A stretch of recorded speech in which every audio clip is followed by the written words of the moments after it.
passer, parfois à prendre plus de retard. Les personnes vont arriver en cours de route, ils seront discrets, on l'espère. Bienvenue à tous pour cette nouvelle conférence du Club International.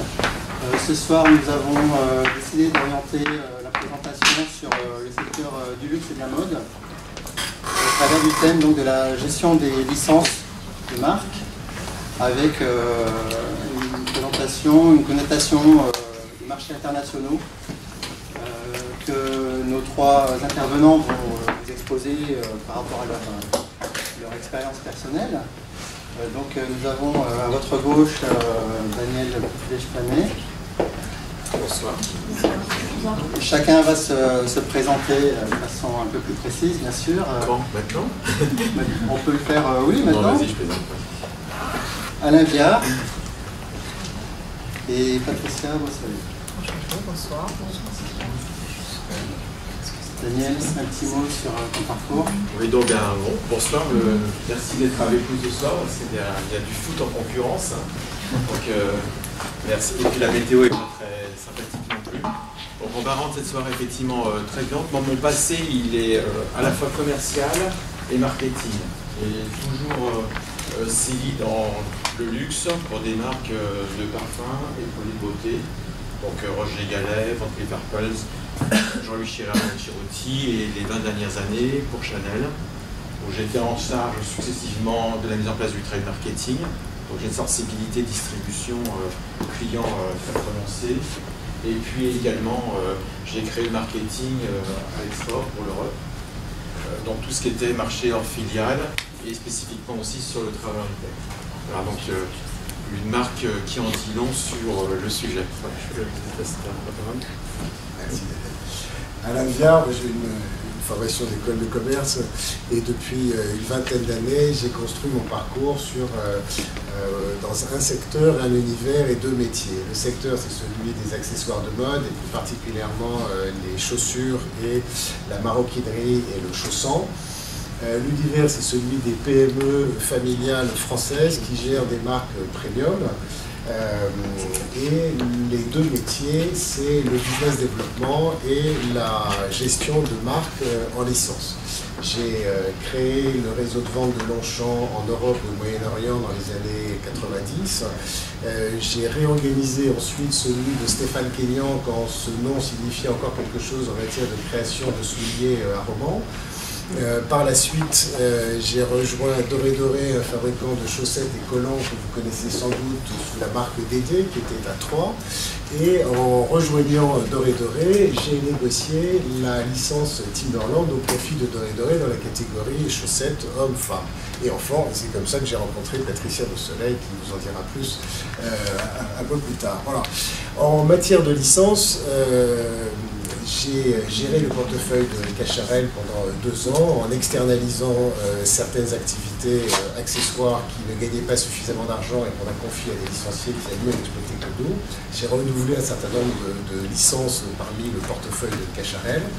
Et depuis quelques années, depuis plus de 3 ans, j'exerce toujours dans cet univers des accessoires, toujours dans le secteur des accessoires, l'univers des PME familiales françaises, et ces deux métiers, j'exerce en freelance.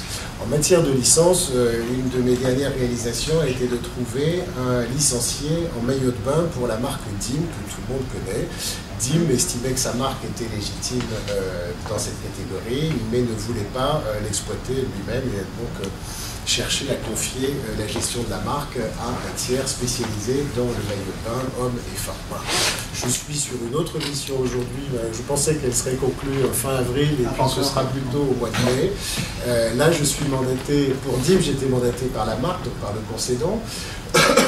Dans cette autre mission, je suis mandaté par un fabricant de chaussures sur une niche, une catégorie de produits très particulière qui cherche à exploiter une marque notoire avec un territoire le plus large possible pour une durée longue en exclusivité. Et ce sera, je pense que ça aboutira d'ici mai, mais pour l'instant, pour des raisons de confidentialité, vous comprendrez, je ne peux pas en parler plus. Alors, donc je me présente, Patricia Bossolet. Moi, j'ai un parcours complètement différent puisque je n'ai pas fait d'école de commerce, j'ai fait une école de stylisme. Et donc, j'ai travaillé pendant une bonne quinzaine d'années à développer des collections pour différentes marques internationales. Et forte de cette expérience, j'ai voulu monter mon entreprise et j'ai monté une agence il y a une quinzaine d'années avec un parcours très orienté et qui a un petit peu aussi dirigé cette création d'entreprise, très orienté sur les pays d'Asie. J'ai eu la chance d'aller très tôt au Japon et très tôt en Chine aussi d'ailleurs, quand ce marché s'est ouvert au développement de marques sous licence pour différentes marques.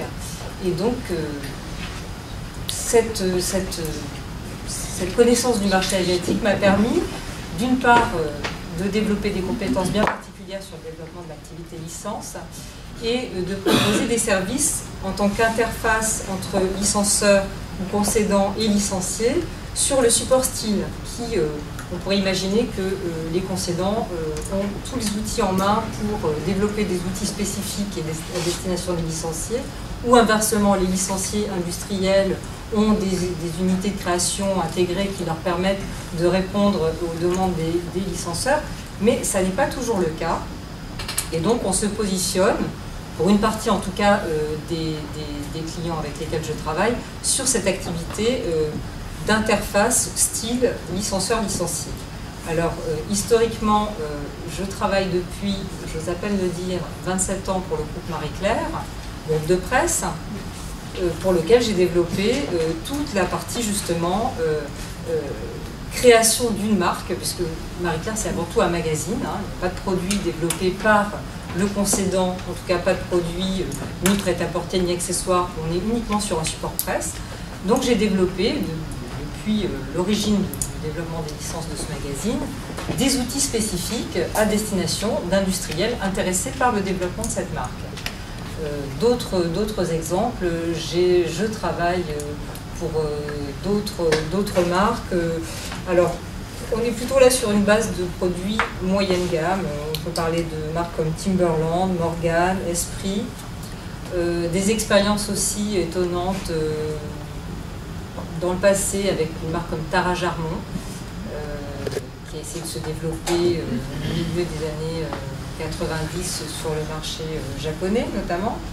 Et puis évidemment j'ai aussi d'autres clients à travers le monde et beaucoup au Japon avec ce qu'on appelle des shosha au Japon, Marubeni Fashion Planning, le groupe Mitsui qui est un gros groupe qui fait à peu près de tout.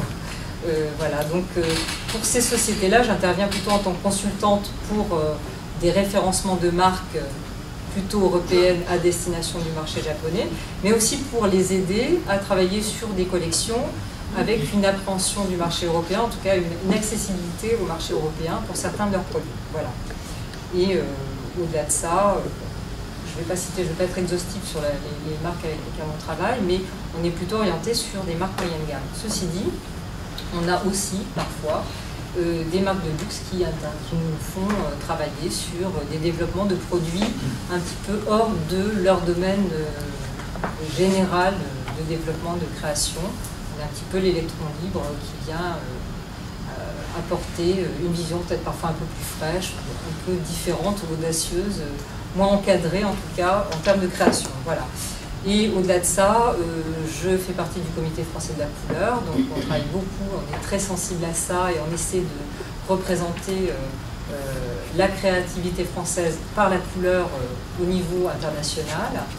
Et j'interviens beaucoup aussi sur tout ce qui peut être conception de coloristique, de gamme pour des salons internationaux comme Première Vision et autres. Donc sur toutes les élaborations de gamme, de la gamme France en tout cas, dans le cadre des concertations couleurs de ces salons. Voilà. On passe à la présentation. Très bien. On dispose de combien de temps? On garde un peu de temps pour les questions-réponses. Idéalement, il faudrait qu'on soit pour le cocktail vers 21h30 à peu près, 30 max. Et voilà. Il est 20h, donc on a 1h30. On va essayer de scinder ça en deux. D'abord la présentation et ensuite on va avoir une sorte de débat entre les différents points de vue qui seront présentés par nos intervenants qui sont là ce soir.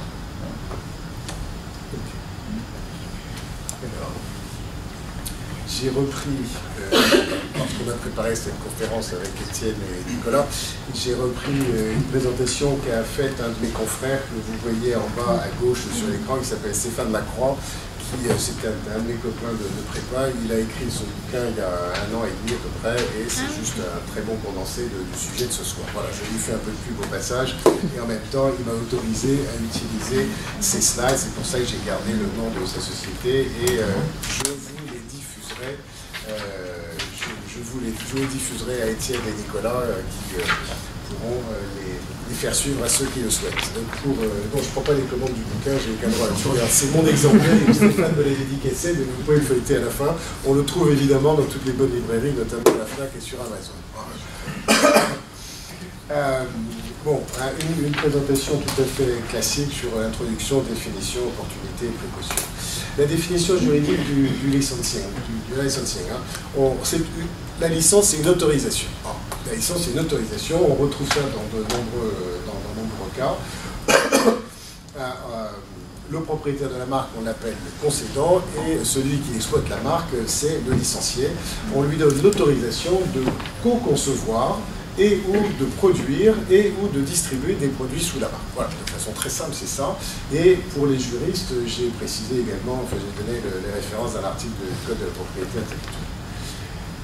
Un accord de licence de marque qui va couvrir un certain nombre de points, et notamment quelle est la marque concédée et ses représentations qui ont été déposées dans différentes catégories. Je ne rentre pas dans les détails, mais il y a une classification mondiale qui est reconnue par l'ensemble des participants, l'ensemble des pays.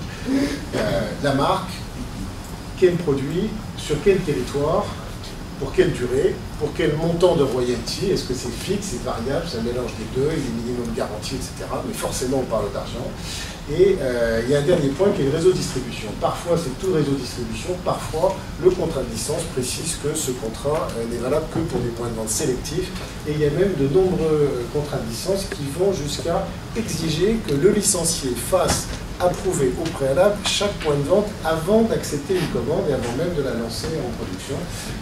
Exigence par le concédant de faire approuver chaque point de vente préalablement à l'acceptation de la commande. Les différentes licences, pour faire très simple, alors on a volontairement, dans le cadre de la préparation de cette soirée, on a volontairement décidé de laisser de côté tout ce que j'appellerais les licences mass market, licences d'événements, licences de personnages, etc., qui n'étaient pas l'objet choisi par les organisateurs, donc on reste dans le cadre de licences de marques de mode et de luxe. Mais néanmoins, on peut avoir des marques de mode en mass market avec donc, des territoires marché national, de courte durée non exclusive, et d'autres au contraire des licences avec des champs beaucoup plus larges. Les acteurs du licensing, on a bien sur le concédant et le licencié. Le concédant, c'est donc le propriétaire de la marque, il accorde une licence pour une catégorie de produits, etc. Il maîtrise la conception ou la co-conception. En général, les produits dans ce type de licence, les produits sont conçu en commun entre le concédant et le licencié. Patricia reviendra plus longuement sur le sujet. Le licencié, lui, il a contractuellement le droit d'utiliser la marque dans une catégorie de produits et il assure la co-conception, la production pour son compte propre ou en sous-traitance, la distribution et il gère également la communication en commun avec le concédant. Les objectifs marketing du licensing, il s'agit donc de faire sortir une marque de son territoire d'origine. On parle du core business et du coup, un exemple classique que je vous citais tout à l'heure, DIM estime que la marque est légitime pour aller vers d'autres territoires, d'autres catégories comme le maillot de bain ou le vêtement de nuit. Pour autant, ils n'ont pas envie de le faire eux-mêmes. Donc, ils consacrent leurs ressources internes à leur core business, corsetterie, lingerie féminine, sous-vêtements masculins. Mais pour pouvoir exploiter la marque dans cette catégorie, eh bien, ils confient le soin à un licencié de le faire. Il s'agit donc de sortir du territoire d'origine, d'aller avec un tiers vers de nouvelles catégories, nouveaux pays et ou nouveaux circuits de distribution. Une stratégie de développement entre, j'ai pris des exemples, Hermès d'un côté, Chanel, bien le voisin nous en parlera plus longuement. Pierre Cardin, un des exemples les plus connus. On aurait pu citer Lacoste, mais Stéphane les a omis de ce schéma, puisque c'est plus tout à fait vrai maintenant. Lacoste a été repris par son licencié principal devant lait, le groupe Bausch. Modèle mixte Chloé, en partie en propre, en partie en licence. Et tous les autres sur lesquels Daniel reviendra, où c'est no way, pas de licence dans les activités. On parle de licence par différenciation avec un accord de sous-traitance de fabrication et simple accord de distribution. Du co-branding, la H&M fait régulièrement des opérations avec des créateurs bien connus ou de la franchise. Vous avez tous les claviers en fait. Exactement. Exactement. CWF, alors voilà un exemple de pure player en matière de licence. CWF, Children Worldwide Fashion, est le nom qu'une entreprise créée sans doute au XIXe siècle en Vendée a repris à la suite de graves difficultés, je crois que c'était en 98. Ils sont aux Herbiers en Vendée et le modèle de l'entreprise a complètement changé d'un métier ou d'un modèle fabricant en Vendée de vêtements d'enfants pour la distribution sélective, puis la distribution mass market.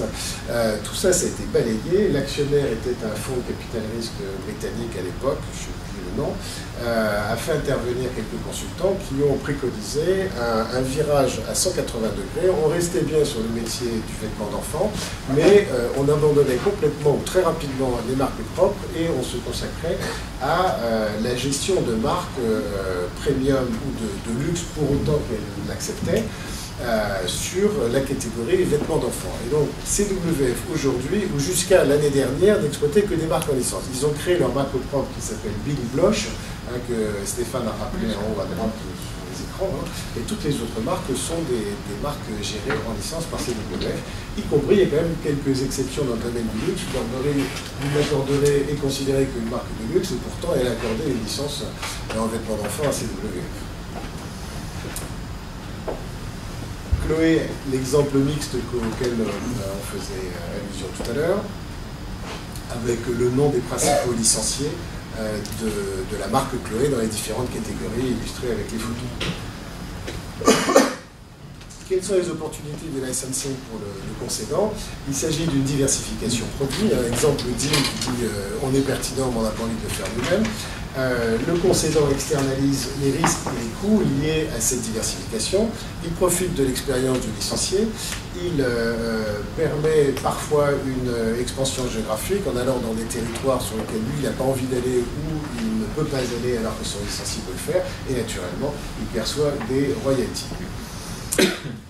Les opportunités pour le licencié, il acquiert une notoriété instantanée à un moindre coût.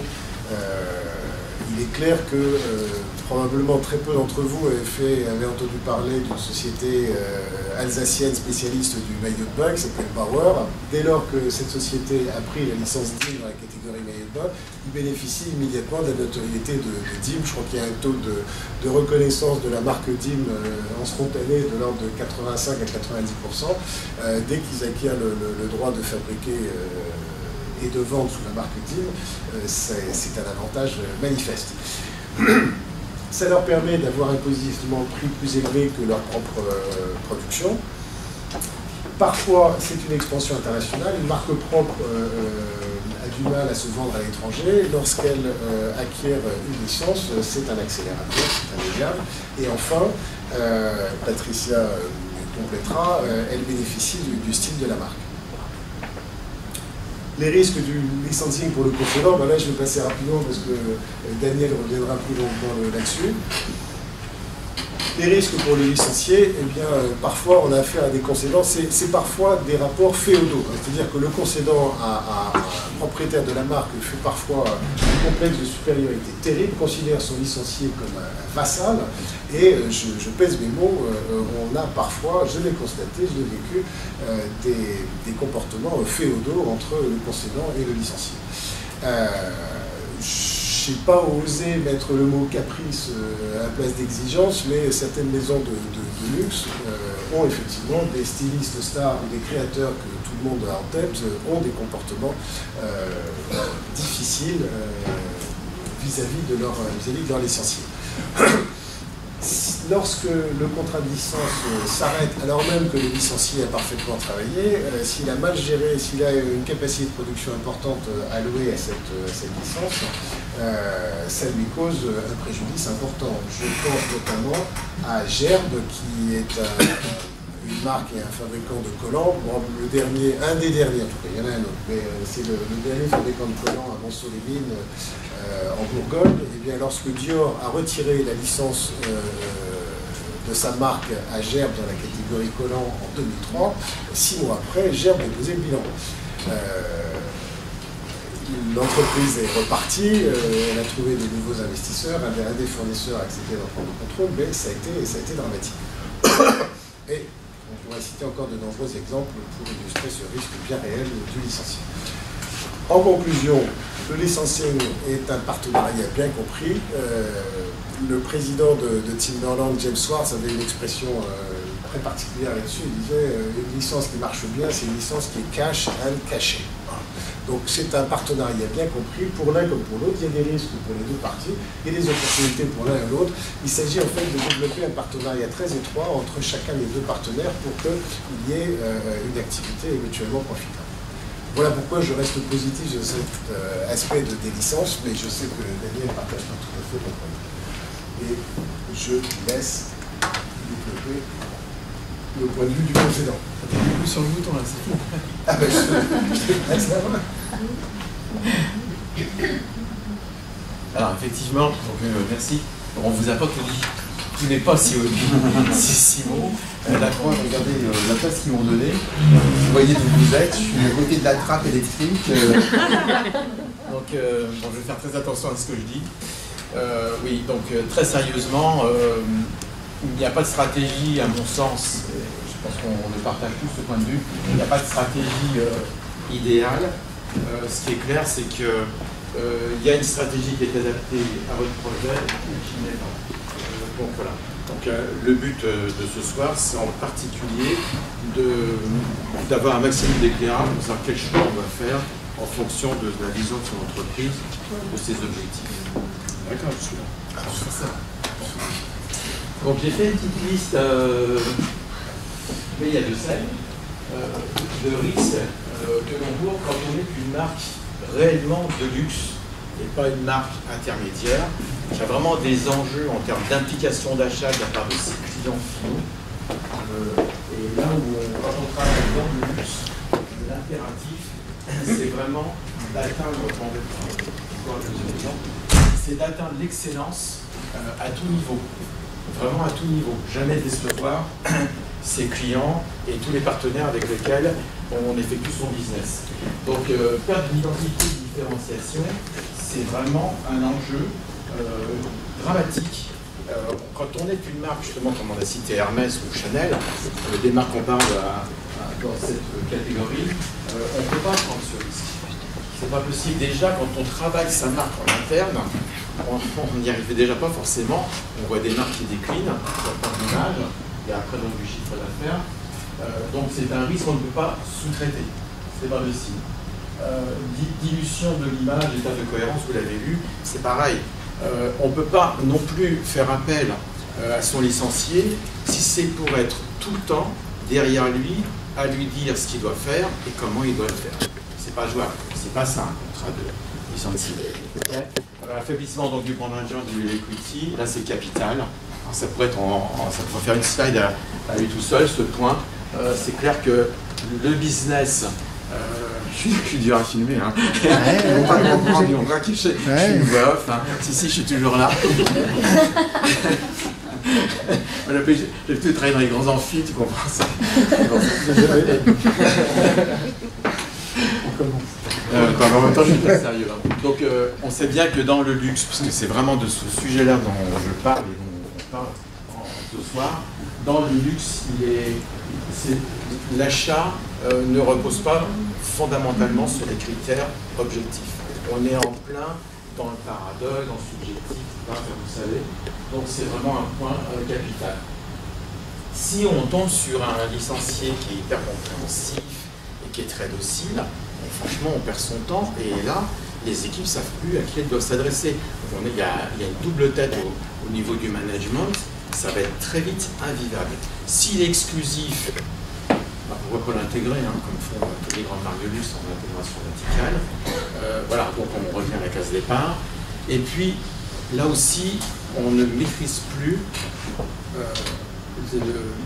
l'effort qu'on demande à ses clients.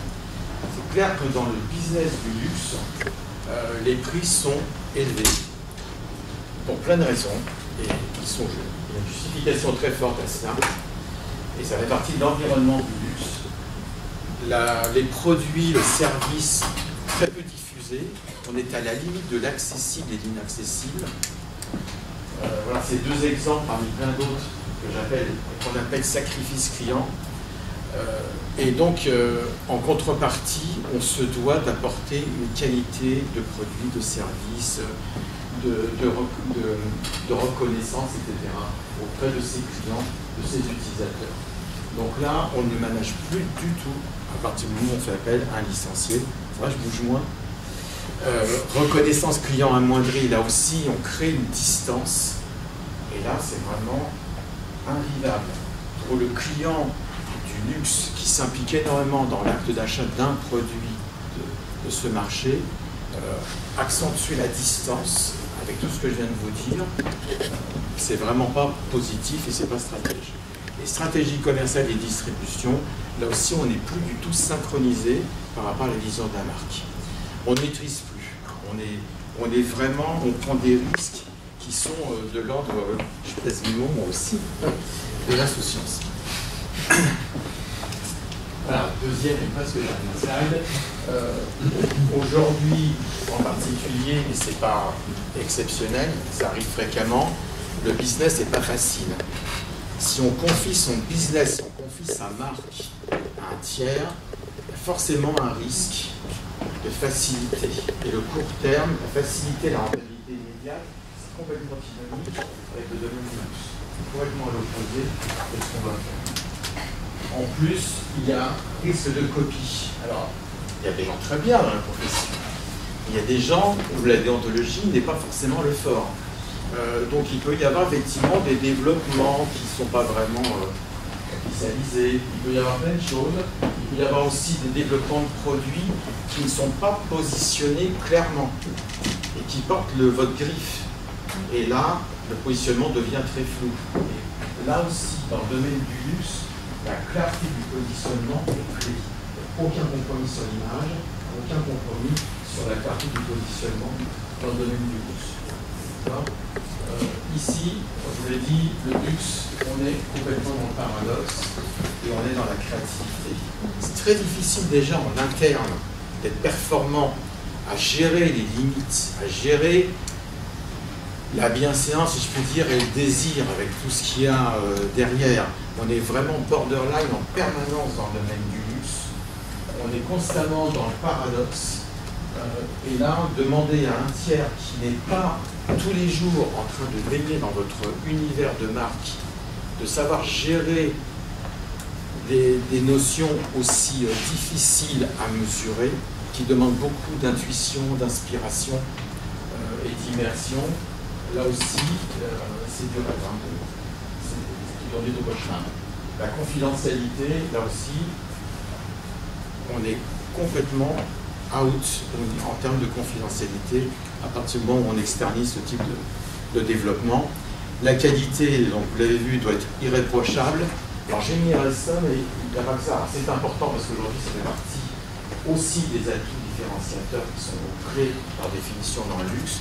Mais il y a aussi le fait que vous ne savez pas exactement, vous n'avez pas en permanence l'œil sur la façon de procéder avec ses salariés, de votre licencié, avec ses partenaires, que ce soit financier ou matières premières, etc. Vous ne savez pas s'ils payent correctement tous ces gens-là, s'il y a des rapports cordiaux, etc., avec la distribution. Là, vous ne maîtrisez pas. Et une image, une marque de luxe, elle passe aussi par là. Chaque personne qui travaille dans une marque de luxe est un ambassadeur à tous les niveaux, que ce soit un comptable, un commercial. Et pour terminer, marque forte, qu'est-ce que je vais vous dire par là? Marque forte utilisée pour développer les concurrents. Oui, là aussi, si le licencié n'est pas un licencié exclusif, vous pouvez être sûr que si vous appelez Hermès & Co, vous allez aider, et ça c'est très pervers, vous allez aider le développement de vos concurrents potentiels. Vous me suivez? Donc là, c'est pas... en termes de stratégie, on fait nettement mieux dans le genre. Voilà. Et comme le luxe, souvent, on cherche une définition. Moi, je vous propose cette formule qui vient du premier étage. Quand je me suis battu la tête comme ça, avant de descendre, vous rejoindre, je pense qu'on peut en parler comme ça, du luxe. Il y a vraiment une notion de plaisir. Il y a une notion, on est en plein, je vous disais, de paradoxe. C'est le luxe apporte vraiment du plaisir. Il y a une valeur ajoutée qui est transmise par la transformation. On transforme effectivement du superflu qui vous plaît tellement par tout le travail qui est fait au quotidien à tous les niveaux du maillon de la chaîne que ce superflu-là, vous le voulez absolument. Vous ne pouvez plus vous en passer. Et ça, franchement, il a réalisé ce travail avec un tiers. J'y crois sincèrement, je ne crois pas que ce soit possible. Et donc, on rêve de se l'offrir, de se le voir offrir. Voilà, je vous remercie.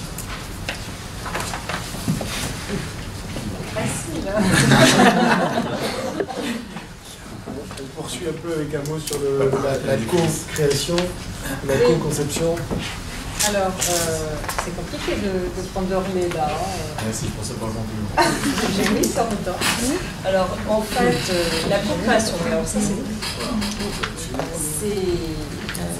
très compliqué en fait, parce que le concédant est censé fournir des outils aux licenciés. Alors, il y a différents types de licenciés. Vous avez des licenciés ultra structurés qui prennent une marque sous licence en ayant des équipes internes extrêmement performantes dans la catégorie de produits concernés par son activité. Alors, je pense que ce qui est important aussi, c'est de voir quelle est la catégorie de produits licence. Parce que on ne parle pas de la même chose quand on parle de prêt-à-porter ou de développer des paires de lunettes ou de chaussures. On a des domaines très techniques et des domaines qui sont plus en phase avec le développement créatif, type prêt-à-porter, où on peut tout de suite imaginer s'immerger complètement dans l'univers du concédant qui généralement, on part souvent d'un domaine où c'est le prêt-à-porter qui fait que la marque se développe sur d'autres territoires produits. Et puis on a des produits type lunettes, type chaussures qui sont beaucoup plus techniques, enfin je pense particulièrement les lunettes qui sont souvent des produits qui, même quand on est une marque de luxe, on est un petit peu dans l'obligation d'aller sur un produit licence parce que intégrer de façon immédiate un développement produit comme de la lunette, c'est quand même très très complexe. J'en parle en connaissance de cause, je fais une petite parenthèse. Mon mari est fabricant de lunettes. Donc voilà. Et donc, on peut considérer que les outils fournis par le concédant et les outils développés par le licencié doivent être généralement complémentaires. Tout dépend du niveau de compétence du licencié et du niveau de compétence du concédant, parce qu'on a aussi des marques qui ont une très forte notoriété, qui ont la capacité à se développer, à se démultiplier en termes de produits, de diversification de produits, mais qui par contre sont peu à même de fournir des outils de valeur pour un industriel d'un autre secteur que le leur. Je prends l'exemple, je ne sais pas, d'une marque comme, pour ne pas la citer, Tarajar, voilà. Une marque de prêt-à-porter qui a quand même une image, on identifie bien l'univers de cette marque, qui n'est pas une marque de luxe, mais qui a quand même déjà une petite notoriété, en tout cas au niveau national, je pense qu'on connaît. J'ai dû développer avec une Shosha japonaise l'exportation de cette marque avec une diversification de produits licence sur le marché japonais il y a quelques années. Ça a été très compliqué parce qu'au-delà du prêt-à-porter, faire des chaussures, on ne sait pas, faire des sacs, on ne sait pas, et fournir des outils à des industriels qui vont devoir le faire, ça n'est pas si simple. Donc le seul outil qu'ils étaient capables de fournir, au final, c'était la collection prête à porter. Voilà ce qu'on fait, après débrouillez-vous. Donc ça, c'est très difficile et c'est assez peu admis par un licencié que de n'avoir que ça comme outil de la part d'un concédant. C'est juste inadmissible parce que, après tout, un licencié fournit quand même généralement des minimums garantis assez conséquents à son concédant pour imaginer recevoir un outil un petit peu plus construit.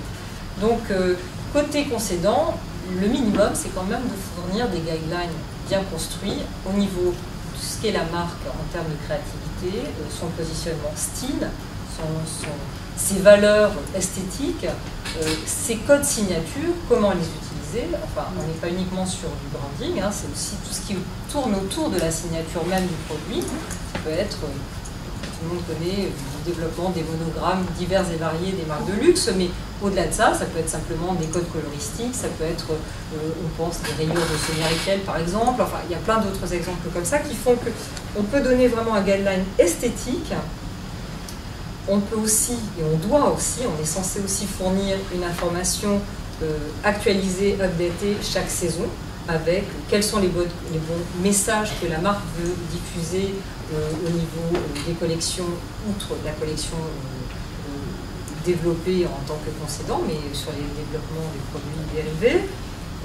Donc on parle de thématique, on parle de code couleur, on parle d'imprimé exclusif, on parle de détails. Et ce qui est très important aussi, c'est d'imaginer une transversalité de ces messages à travers tous les produits qui vont être développés. Donc avoir quand même un tronc commun d'informations qu'on va délivrer à tous les licenciés quand on en a plusieurs. Généralement, quand on est une grande marque et qu'on a une belle diversification de produits licence, on a généralement un bon licencié en maroquinerie, en petite maroquinerie, en bagagerie, en chaussures, en lunetterie, etc., etc. Donc, on est censé fournir un outil au moins commun pour avoir une base commune de création, que les licenciés et les bureaux de style intégrés chez les licenciés vont pouvoir s'approprier et vont pouvoir utiliser. On espère toujours à bon escient, ce n'est pas toujours le cas. Hein. Après, on revient et tout le process de validation produit est là pour justement recadrer l'utilisation de ces outils. En tout cas, on se doit de fournir des outils comme ça. Si on est encore plus structuré, ou en tout cas si on veut vraiment contrôler au maximum, on fournit même des départs de ligne, enfin on peut aller très très loin sur l'accompagnement stylistique d'un licencié. J'en parle en connaissance de cause sur la partie licence magazine justement, où là on est sur le point néant de l'existence de produits, où on doit tout inventer et on doit fournir un maximum d'informations auprès d'un licencié qui attend quand même beaucoup d'informations de la part de son concédant. Quand on parle d'un magazine de mode, le spectre des possibles est extrêmement large en termes de création parce que tous les mois, quand on parle de Marie-Claire, enfin toutes les semaines quand on parle d'elle, on réinvente la mode, on réinvente le style, on parle à toutes les femmes et donc c'est compliqué pour un industriel qui signe un contrat de licence avec ces magazines parce que c'est vraiment quelque chose qui existe et qui est très présent, hein, les licences de magazines, ça existe encore.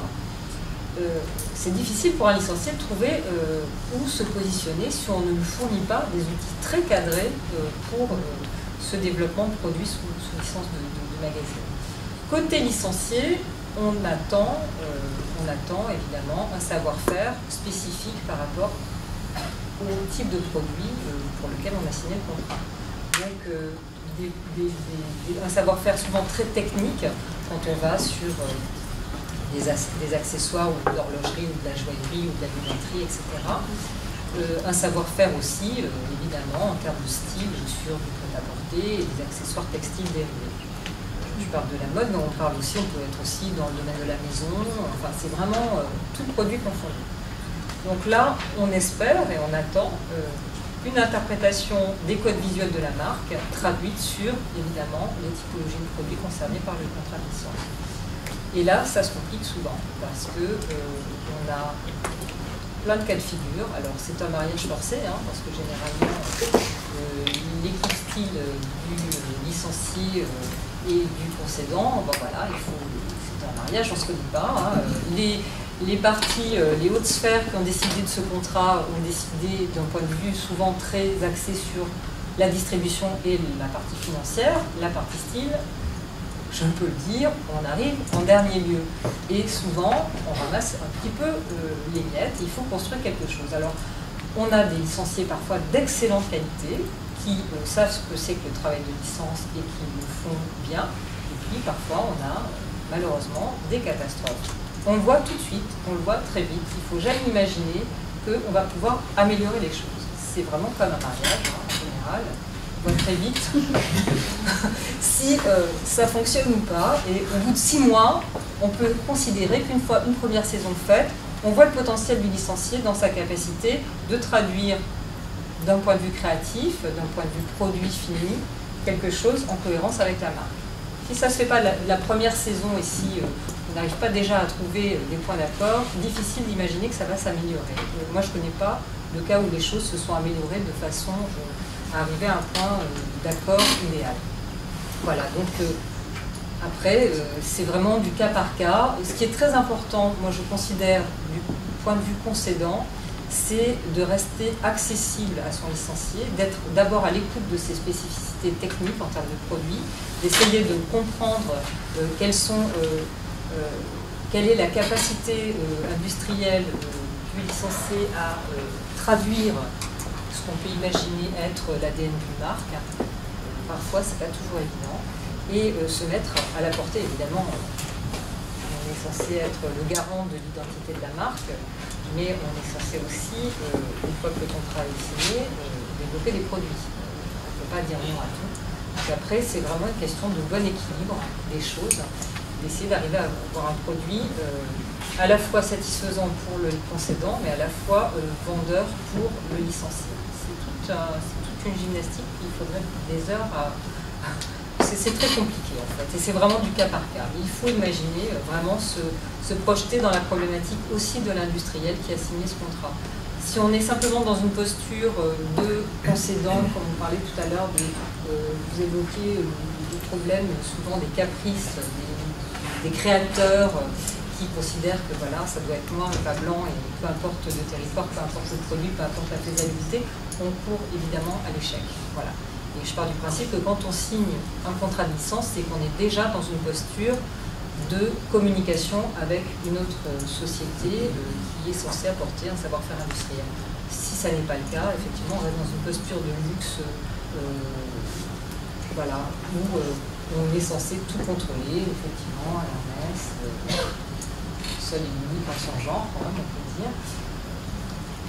Pour avoir quand même travaillé pour le marché japonais depuis les années 80, toutes les marques de luxe hors Hermès ont fait des produits sous licence en Asie avec plus ou moins de succès. Et comme c'était quand même à l'époque le pays de la licence, on peut considérer qu'il y a eu des laboratoires de recherche et développement de marques de luxe sur ce pays qui ont fait école. Hein. Je veux dire, il y a eu des expériences très positives comme des expériences très négatives.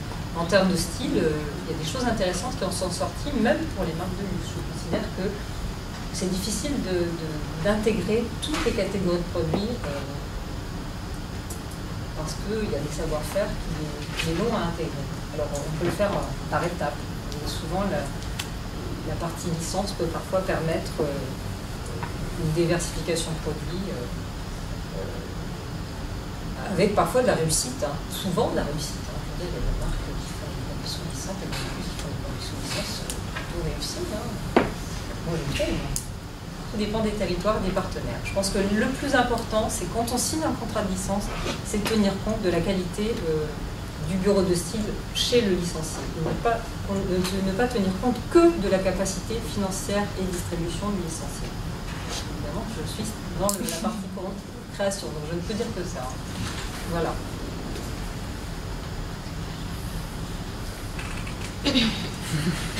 Silence Voilà, recueilli silence. dans la salle.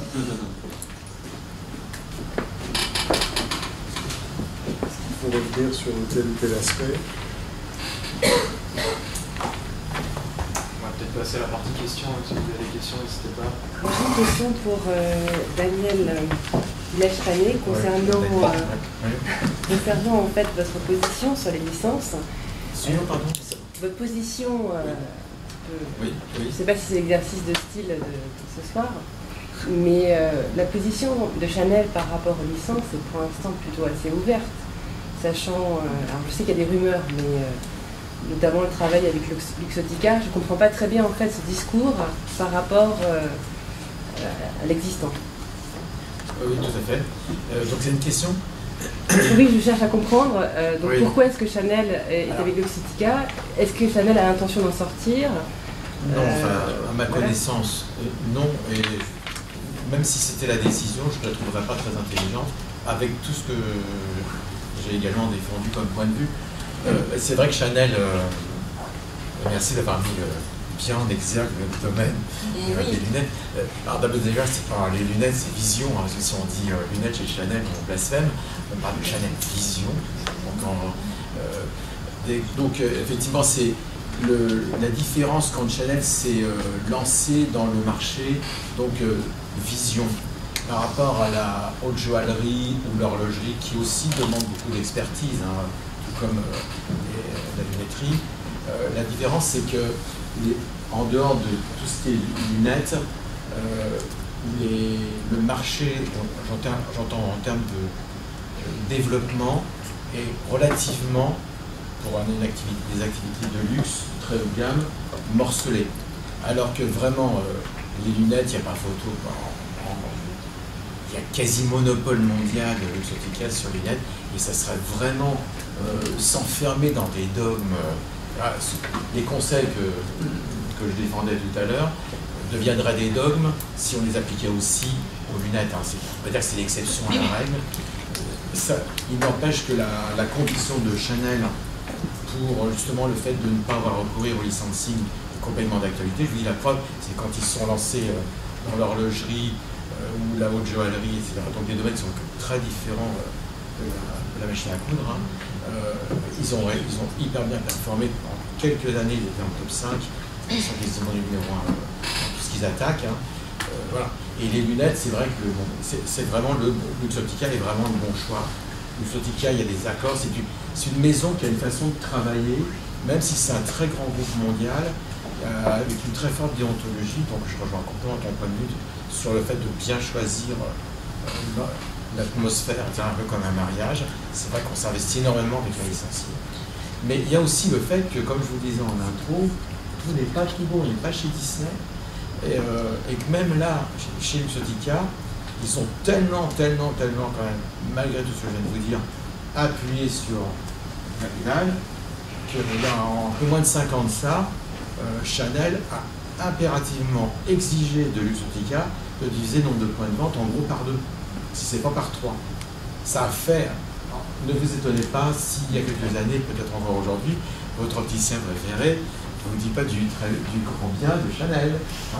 Je vous dis que vous pouvez trouver bien mieux dans une autre marque moins chère, parce que vraiment, énormément d'opticiens se sont vus privés du jour au lendemain de la marque, et tous les gens qui voyageaient un petit peu en France ou dans le monde, et qui appartenaient à Chanel, on était tous, on nous demandait à tous, partout dans toutes les villes où on passait, d'avoir un œil attentif dans les vitrines des opticiens et de ne pas hésiter à envoyer un mail tout de suite en donnant l'adresse de là où c'était, non mais, intolérable. Chanel est avec Dior dans la même vitrine, où il y a Chanel est à moins 20%. Voilà. Non, c'est en flux corde, hein, du coup. D'accord. Donc ça, c'était... Donc il y a eu beaucoup de problèmes, il y a eu une pression... Non, je plaisante. Je remercie, en tout cas, ça c'est... Non, mais je ne sais même pas comment faire. Donc on coupera au montage. Et donc, bon, j'aime bien plaisanter, mais parce que je suis très sérieux aussi. C'est vrai que c'était très touchy, mais il était hors de question de continuer à ce que tout le monde dans le métro porte des lunettes Chanel. Ce n'était pas du tout dans la façon d'approcher. Voilà, donc, on en a parlé, hein, déjà j'ai utilisé plusieurs fois la formule d'avoir du bon sens. C'est clair que c'est une preuve de bon sens d'avoir choisi Luxottica, de ne pas s'être fâché non plus pour ces raisons-là avec lui, de continuer à travailler avec lui. Mais par contre, c'est vrai qu'il faut recadrer.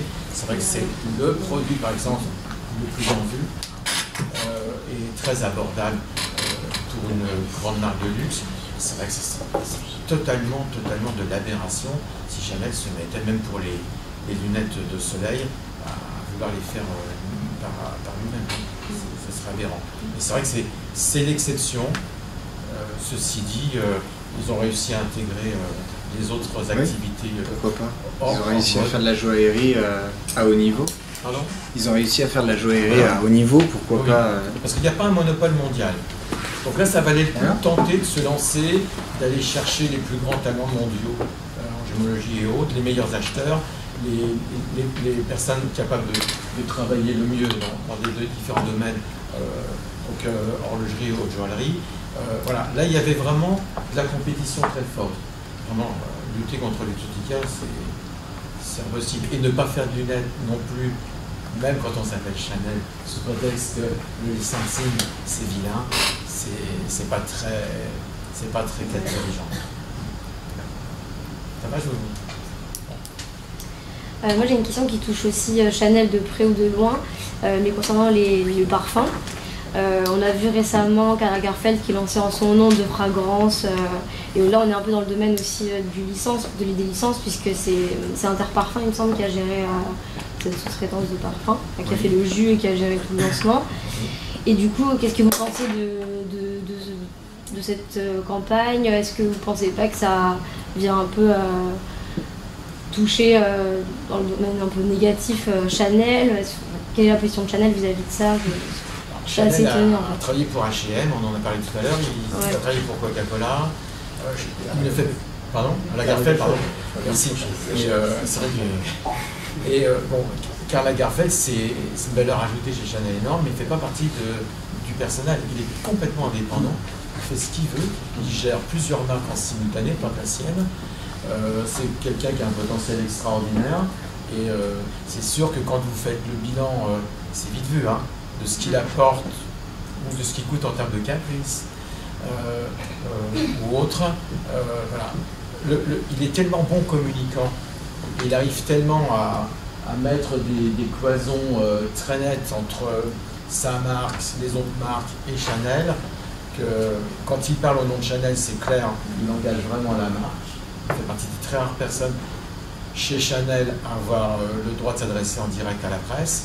Et n'empêche que quand il s'adresse aux médias pour une autre marque que Chanel, c'est clair aussi, il n'y a pas d'ambiguïté, il n'engage absolument pas Chanel. Donc il est libre de créer les produits qu'il veut, les parfums qu'il veut, et des parfums Lagerfeld, il en a depuis très longtemps. Hein. Oui, c'est sûr, mais comme c'est pas toujours un succès, je trouvais que c'était mauvais pour la marque. Enfin, je sais pas. Non, sincèrement, c'est vrai qu'à chaque fois la preuve, hein, et mon lapsus, à chaque fois que Lagerfeld prend de la part de voix qui envahit les médias, etc. À chaque fois, c'est vrai qu'on pense à Chanel. Donc on peut le prendre très positivement. Maintenant, après, s'il le fait au nom d'une autre marque, y compris la sienne, c'est lui qui s'engage, encore une fois. Quand il fait des déclarations, quand il lance des boutades en TV ou à la radio, etc. Pareil, ça n'engage que lui. Mais c'est toujours très positif par rapport au fait que, de toute manière, il est tellement très populaire dans le bon sens du terme, il passe tellement bien dans les médias que il y a toujours un effet positif vis-à-vis de la marque Chanel, parce qu'il y a une association qui est extrêmement forte. Mais il a toujours développé des parfums et d'autres produits encore plus concurrents dans le champ d'action de la marque Chanel, du groupe Chanel. Donc, il est vraiment libre et il est très très bien perçu par Chanel. Et je souhaite à Chanel que Lagerfeld continue encore à développer longtemps des collections pour cette marque. J'ai une question sur l'actualité parfum, pour rebondir sur les parfums. On a vu récemment que Burberry avait retiré la licence auprès d'Interparfums. Je voulais savoir si pour vous c'était le nouveau scénario de demain pour les maisons, notamment de rapatrier les licences à long terme afin de maîtriser au mieux l'image de marque et d'installer des problématiques de prix par rapport aux équipes de style et d'avoir le contrôle pleinement des produits après avoir eu un temps où on découvre peut-être l'expertise du licencié, on conçoit un petit peu sa manière de travailler et sa connaissance des fournisseurs pour après revenir contrôler tout le développement en interne. Et ma deuxième question, c'est quelles sont les réactions que cela crée au sein d'un groupe comme Interparfums, chez le licencié, lorsqu'on perd une telle licence. Et si vous pouviez un peu nous parler de la guerre des licences en ce moment, quelles sont les coulisses, par exemple, Luxottica a racheté Michael Kors auprès de Marcon. Si L'Oréal venait à perdre Giorgio Armani et que ça arrivait chez LVMH demain, comment est-ce que ça peut se passer d'un point de vue coulisses? Quels sont les enjeux? Est-ce que vous pouvez nous donner comme anecdote? Alors je vais vous répondre partiellement, puis ce sera bien passé. Là on a parlé dans sa présentation, c'est vrai qu'il y a, alors merci de revenir sur ce point, c'est vrai que c'est important, il y a une interdépendance. Je ne sais plus si c'était dans ma checklist, mais c'est vrai que de la part effectivement des marques, il y a une interdépendance financière, il y a un risque financier énorme. Il est hors de question que le concédant gère financièrement ou choisit ses actionnaires des licenciés. Donc le concédant n'a pas de droit de regard là-dessus. Et il y a un risque, parce que si votre licencié s'effondre sur le plan financier, ça a forcément des répercussions très négatives sur vous. Donc il y a forcément une relation très forte. Il y a aussi le fait effectivement que quand un concédant retire sa marque au licencié, qui en a parlé, ça fait partie des risques très sérieux. C'est pour ça que le licencié a besoin régulièrement de recruter, de renouveler son portfolio. Il fait un travail un peu ingrat, comme un peu un travail comparable à celui d'un distributeur dans une région du monde qui va développer une marque, puis le jour, alors je ne sais pas si c'est le cas de Burberry, mais peut-être le jour où on atteint un certain niveau, un certain point d'équilibre de rentabilité, la marque peut décider d'implanter une filiale, et ciao, merci, on n'a plus besoin de toi, gentil distributeur régional. Donc ça fait partie du jeu, les règles sont claires au départ, ça fait partie effectivement des risques sur lesquels tu as insisté, c'est la vie. Après, s'il y a un changement de cap, si on a envie de voir plus loin, si on a envie de prendre une dimension différente, si on estime qu'on peut larguer cette partie du vaisseau spatial pour monter plus haut, plus loin, c'est libre à la marque de le faire. Encore une fois, ça fait partie du contexte. Donc je ne sais pas, après dire si c'est une nouvelle tendance, sincèrement, moi je ne peux pas répondre à ça. En tout cas, c'est sûrement un très bon choix stratégique. Pour moi, je l'interprète avec mes critères de la part de Burberry comme une volonté clairement de se différencier, de monter en gamme. Voilà. Peut-être que c'est pas l'explication, mais voilà, moi j'aurais tendance à ça. Je ne sais pas si vous avez un complément d'info. Pour compléter la réponse, je pense qu'un contrat de licence est par nature un contrat à durée déterminée, même si au départ chacun des deux ne sait pas combien de temps ça va durer, mais si la licence marche très mal, le concédant va naturellement envoyer les recommandés, etc., faire des constats et va chercher à sortir sans pénalité, voire en demandant des pénalités, des indemnités aux licenciés qui n'aura pas respecté ses obligations contractuelles. Et inversement, si le contrat de licence marche très bien, eh bien, le concédant va être tenté de reprendre. C'est pour ça que je vous ai remis sur cette slide. La diversification de produits, c'est le licencié qui prend les risques et les coûts à sa charge. Une fois que cette licence marche bien, eh bien, le concédant est tenté de la reprendre. Et alors, dans un contrat correctement négocié, ceci est prévu et du coup, il y a aussi des pénalités. Je ne sais plus, parce que c'est plus l'actualité depuis 2 ans. Enfin, la presse en avait fait état. Interparfums, M. Benassin a récupéré des indemnités colossales. Alors, elles ne sont pas venues toutes seules. La presse en a fait état. Vous retrouverez tout ça dans l'affaire Interparfums contre Burberry. Mais il a réussi à faire accepter une clause de sortie avec des pénalités monstrueuses. De mémoire, mais là, je ne suis pas sûr de moi, je crois que l'ordre de grandeur est quelque chose comme 150 ou 160 millions d'euros d'indemnités pour sortir du contrat de licence. Maintenant, Mme Arens, dirigeante à l'époque de Burberry Publica maintenant, devait savoir aussi ce qu'elle faisait et du coup elle a accepté, etc. Mais les obligations que Burberry imposait déjà à son licencié lorsque le contrat de licence fonctionnait, il était énorme. Chez Stéphane Lacroix, mon confrère, était plus au fait du dossier que moi. Mais c'est clairement une tendance et pour conclure ma réponse, je crois que plus la marque est premium luxe, plus elle est tentée de reprendre gestion et le contrôle de sa marque dans cette catégorie une fois que le contrat de licence a réussi. Dior aux États-Unis, tout le talent de Sidney Toledano quand il a rejoint Dior dans les années 90, voilà. Dans les années 90, Sidney Toledano, dirigeant de Lancel à l'époque où c'était encore indépendant, ça appartenait pas encore à Richemont, rejoint Dior, et tout le talent de Sidney Toledano a été d'arriver à convaincre Bernard Arnault, qui résonne en financier, de dire Monsieur Arnault, on va arrêter, on va dénoncer les contrats de licence au Japon, aux États-Unis ou ailleurs, parce que les foulards, les cravates, et je ne sais pas quoi encore, il y avait des licences par une matrice pays catégorique qui était énorme, et l'intelligence de Monsieur Toledano et la vision qu'il avait de la marque Dior a été de dire il faut qu'on reprenne le contrôle de la marque, de la distribution dans ces différentes catégories de produits. On arrête purement et simplement ce qui n'a pas de sens, et puis ce qui a du sens pour la marque, avec la vision qu'on a, eh bien, c'est de dénoncer ces contrats de licence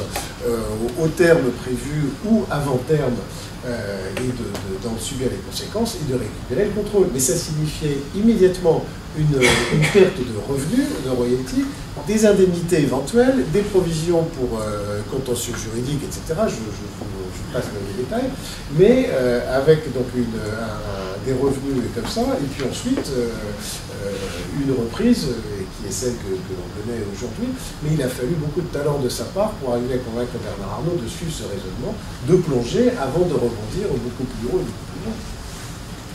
Je suis totalement d'accord que dans le luxe, la conception, la communication, il faut que ça reste dans la maison mère, aussi la distribution. Et la grande question que je me pose, c'est la production, parce que à la limite, la joaillerie, il y a beaucoup de marge, donc on peut l'intégrer, on peut faire une intégration verticale. Mais par exemple, je sais pas, des parfums, peut-être une catégorie qui est importante pour la marque d'y être, mais peut-être pas le gros du chiffre d'affaires. Est-ce que quand même ils produisent vraiment ils intègrent tout? Par exemple, le Dior, ils ont tout intégré. Je ne peux pas m'imaginer, parce que d'un point de vue financier, c'est quand même c'est lourd, parce que ce sont des métiers dont la maison n'a pas forcément les compétences. Je ne sais pas quelles sont les licences que Dior a encore. Je crois que tout a été... Soit les licences ont été arrêtées, soit elles ont été réintégrées, mais à ma connaissance, qu'est-ce qu'il va y avoir? Peut-être les lunettes encore, on parle de lunettes. Ça va être comme Chanel, il n'y a plus que les lunettes qui sont en licence.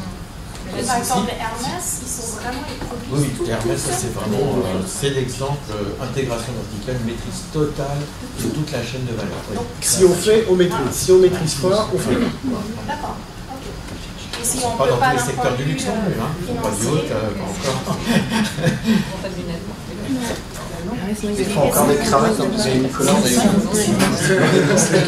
Si vous verrouillez votre licencié sur tout ce qui est stratégie, sur tout ce qui est com, mais à fond, pas juste entre parenthèses, comme elle avait mis dans sa presse, mais vraiment, ça se discute pas, ça devient sous-traitant. Si vous verrouillez vraiment très fort toute la partie stratégie, toute la partie tactique aussi, et toute la partie com, point de vente, et médias et compagnie, ça c'est ni plus ni moins que la définition du sous-traitant. Donc ça, effectivement, Dior, je voulais être dedans aussi, comme beaucoup de gens. Moi, j'ai été interrogé un jour par une très belle marque de prêt-à-porter, 100-150 millions d'euros de chiffre d'affaires, qui voulait que je lui trouve un licencié en chaussures. Chaussures hommes, chaussures femmes. Voilà. Et la personne chargée des licences pour cette marque m'expliquait que la créatrice, qui porte le nom de cette maison, voulait un contrôle absolu sur la création, etc. Ok, très bien. Et puis, un quart d'heure après, on m'expliquait aussi dans le cahier des charges que le dirigeant voulait également contrôler la distribution qui était essentiellement en Asie. Bon. Je vais attendez, madame, si d'un côté le concédant que vous représentez veut le contrôle sur un candidat à la licence pour la création et que de l'autre côté il veut également le contrôle sur la distribution, vous n'avez pas besoin de licencier. Si vous savez ce que vous voulez, faites-le vous-même.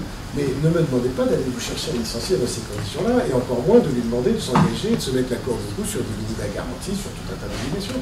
Et ça ne s'est pas fait, et à ma connaissance, il n'y a pas de licence chaussures, ça date d'il y a 5 ans. À ma connaissance, cette marque n'a toujours pas trouvé de licence chaussures. Et ils bricolent, ils font un peu ce qu'on appelle du picking, c'est-à-dire qu'ils vont chez les fabricants de chaussures en Espagne, au Portugal, en Italie, en France, et puis ils choisissent quelques trucs, et puis ça décore les vitrines, et il y a 3 paires de chaussures vendues dans chaque magasin, mais il n'y a pas une activité réelle dessus.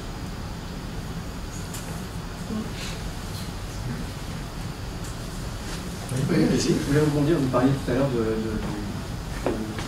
Bernard Arnault et de ce point de vue financier. Je n'ai pas eu la chance d'assister à votre présentation, mais en revanche, vous, dans votre première slide, vous aviez mentionné quelque chose qui était l'affaiblissement de l'equity. Alors moi, dans ma compréhension, les licences, c'est plutôt quelque chose qui est au contraire du chiffre d'affaires qui est quasiment du résultat, sans coût, alors financièrement, d'un côté le coût humain, le coût humain, etc. Qu'est-ce que vous voulez dire par l'affaiblissement des Je veux dire que quand on procède de la sorte, je rejoins, on améliore effectivement sa notoriété. On est plus cuit du jour au lendemain, beaucoup plus connu, on gagne en part de poids, en visibilité, tout ça je suis d'accord. Mais on maîtrise plus avant le pitié. Tout ce qui est de l'ordre du goût, tout ce qui est l'intangible, la valeur d'une marque qui va faire que rien que le fait qu'il y ait votre griffe sur le produit en question prenne tout de la valeur, ça serait quand même dommage qu'elle soit indissociée dans le refit. C'est la marque qui fait tout le travail.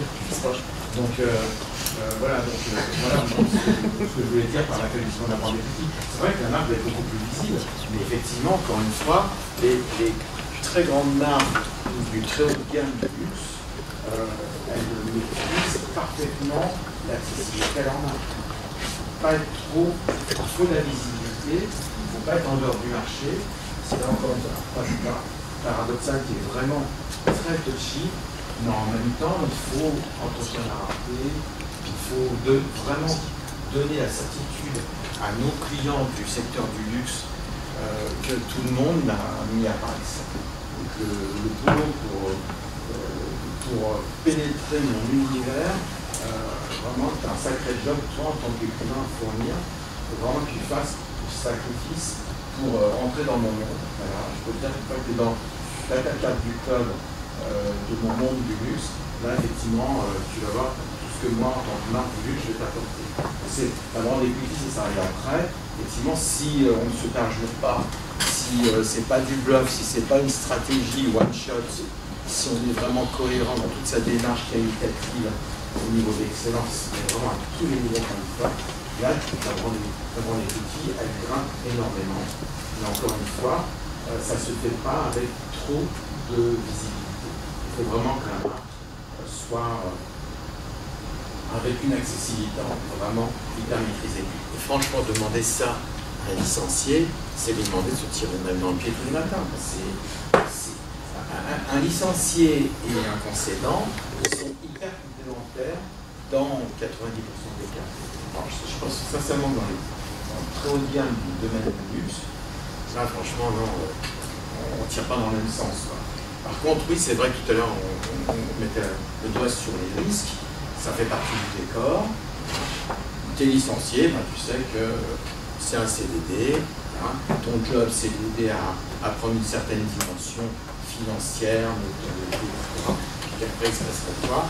Entre-temps, tu auras eu un volant de business et de finance qui t'auront permis de recruter et d'attirer, avec les performances que tu auras réalisées, d'attirer une marque, des marques qui seront au stade de cette état développée quelques années avant, etc.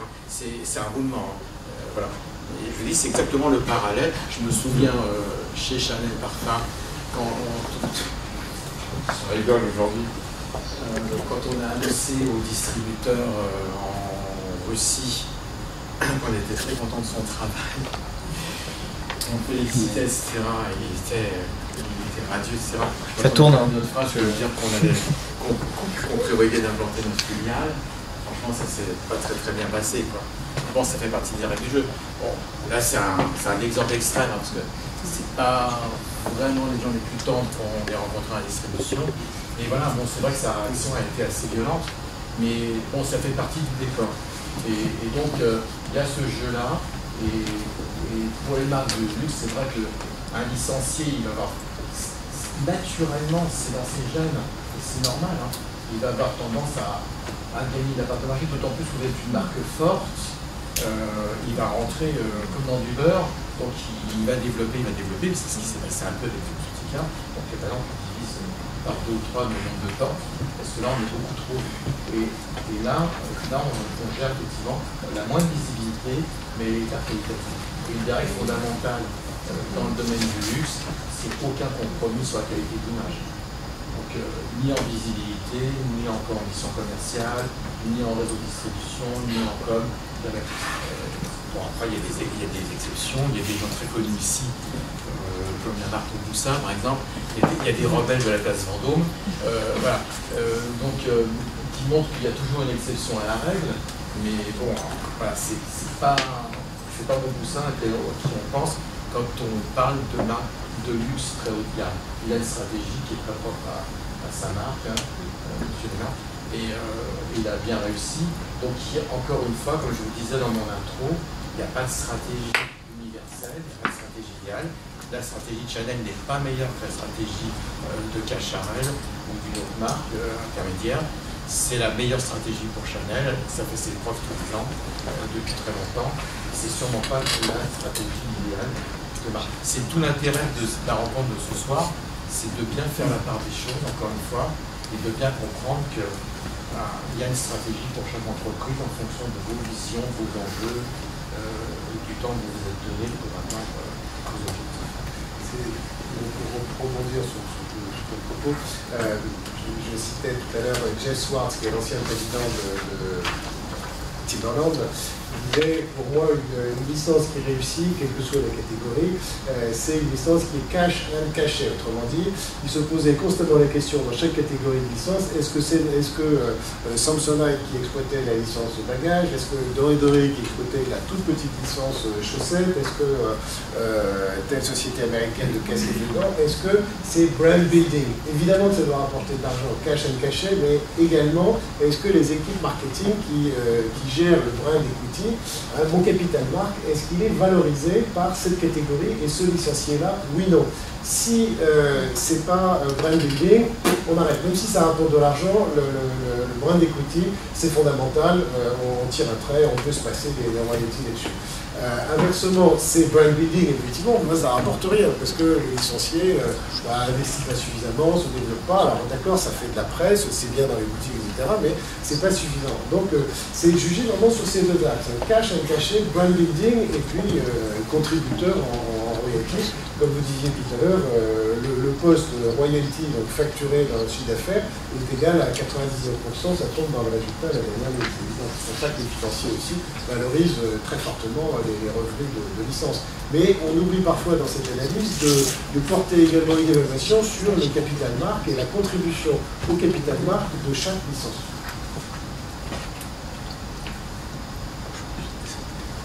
Je ne sais pas, peut-être monsieur Bedel. On voit aujourd'hui un certain nombre de méthodes financées dans le licensing, dans le domaine de l'hôtellerie ou des services. Quelles sont les spécificités de ce type de licensing? Vous voulez dire, ce sont des marques... Bulgari qui crée des hôtels, Bulgari qui crée des hôtels, Armani aussi, etc. Alors, à mon avis, je sais pas... Moi, je connais quelques exemples, effectivement, de licences, soit d'hôtels, même de building, à Miami notamment, il y a un building là, qui vient de qui est un building Porsche. Il y a en développement un building, c'est Cristal. Non, pas Swarovski, enfin bon, dans le même esprit. Voilà, alors effectivement, c'est une tendance, comme une tendance aussi d'hôtel ou de café ou de lieu. On est plus sur une licence lifestyle que produit, en fait. C'est assez compliqué. Il ne s'agit pas plus de franchise que de licence? Non, c'est vraiment de la licence. C'est vraiment de la licence, notamment le building Porsche, c'est vraiment un contrat de licence. L'input de la marque sur le sujet est quand même relativement limité. La c'est franchement une stratégie financière qui est à la base de ces contrats, mais voilà, mon Porsche, la légitimité du building, voilà, chaque propriétaire a un garage avec sa voiture qui peut trôner au milieu de son séjour. Voilà.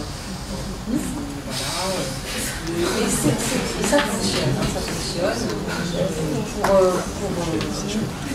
Pour d'autres marques moins prestigieuses, il y a effectivement des concepts de café qui se développent très fortement, d'hôtels, c'est une tendance très difficile à mettre en œuvre, très difficile à mettre en œuvre. Il y a des gens qui se revendiquent spécialistes, experts justement, pour arriver à déterminer et les lieux et la capacité au niveau des sites de développer, avec tout le service qu'il va le faire. Enfin, on s'est penché sur le sujet pour Marie-Claire notamment. On avait été sollicité pour ça, c'est très complexe, très très complexe. Moi je dirais, si sous ton couvert, c'est très comparable au niveau du process au pop-up store. Toutes ces boutiques éphémères, le concept a plutôt été mis en place par Nespresso. C'est vraiment de la com. C'est de la com. Avant tout, c'est très bien, hein, mais pour moi, c'est vraiment du revenu. S'il y avait un budget à citer, je mettrais vraiment la partie dessus. C'est vraiment aller recruter, attirer l'attention d'un public qui n'est pas le sien. Voilà. Là où il ne va pas forcément, c'est vraiment sortir de la concession chez Porsche, c'est vraiment aller attirer une population qui est potentiellement, je ne restaurant, hôtel et compagnie au hasard, ils vont chercher une population en additionnel par rapport à un marché qui est déjà captif, qui leur appartient déjà. Sur un territoire où la concurrence n'est pas forcément. Donc c'est une approche pour moi vraiment typiquement com, mais oui, effectivement, c'est un bon exemple d'originalité, d'innovation. Là, on est vraiment dans la créativité, on n'est pas dans la technologie innovante, on est vraiment dans la créativité qui vient du cerveau. Il y a des pays qui sont plus ou moins demandeurs de ce type de concept aussi, de licences hôtels, cafés ou autres. C'est vrai qu'aux États-Unis, c'est quelque chose qui prend bien, en Russie aussi. Après, il y a des territoires où franchement, c'est un concept plus compliqué à implanter. Je pense par exemple le Japon, c'est moins évident. On va plus demander à un créateur de décorer un lieu déjà existant, et là on est plus sur un input autre que la licence.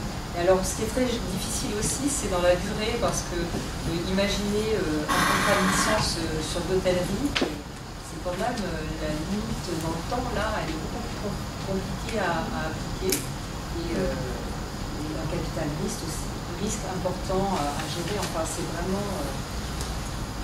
vous mesurez le risque qui est pris, là. C'est la com, c'est au niveau, génial, tu as découvert une nouvelle com, un nouveau support, bravo, t'es le meilleur employé de l'année, mais n'empêche qu'il y a un risque énorme, parce que si les clients ne sont pas contents de cet immeuble, du service rendu dans cet hôtel, etc., c'est votre marque qui est associée à ça. Mais souvent, c'est des associations capitalistiques, en fait. Je pense par exemple à Baccarat. Voilà, c'est là je pense à le faire. C'est le même actionnaire. Donc, évidemment, il y a une synergie. Voilà. Et c'est plus facile de maîtriser et l'image de l'un et l'image de l'autre dans son interaction. Et puis on peut imaginer aussi que les clients mystères sont assez nombreux. Et vous voyez, vous avez découvert. Est-ce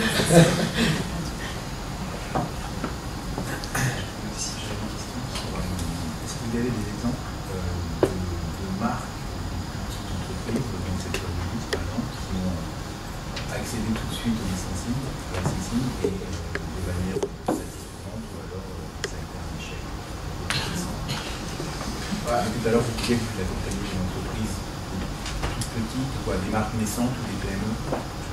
Alors, moi, quand je me suis lancé dans cette activité, après cette double expérience, vous l'avez compris dans la présentation, je suis rentré un peu par hasard dans le monde des licences quand Jean Bousquet m'a demandé de gérer son portefeuille de licences. En fait, il y avait personne sous la main, donc c'est tombé sur moi.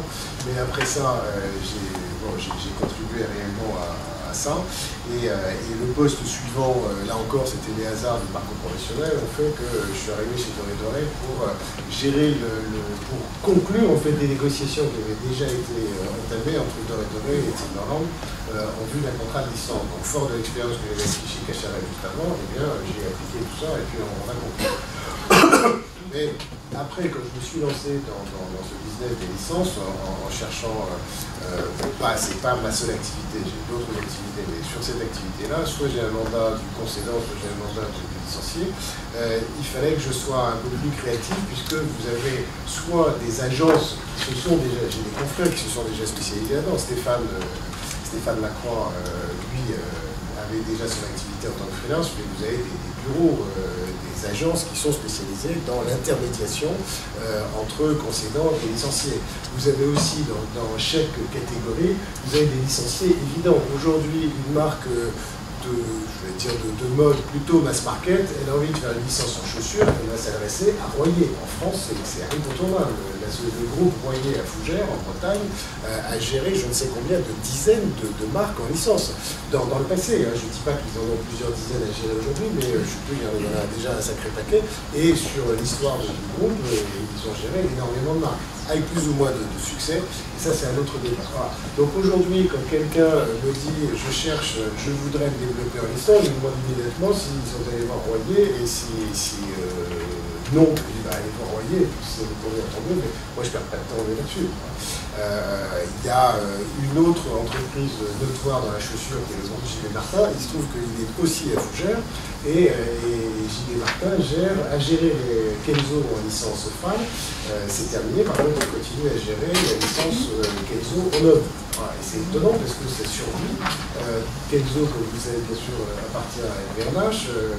Et c'est étonnant qu'une PME française, une PME, ça fait 45 millions d'euros de chiffre d'affaires. Le groupe JB Martin, il continue à gérer la licence homme, le Kenzo homme.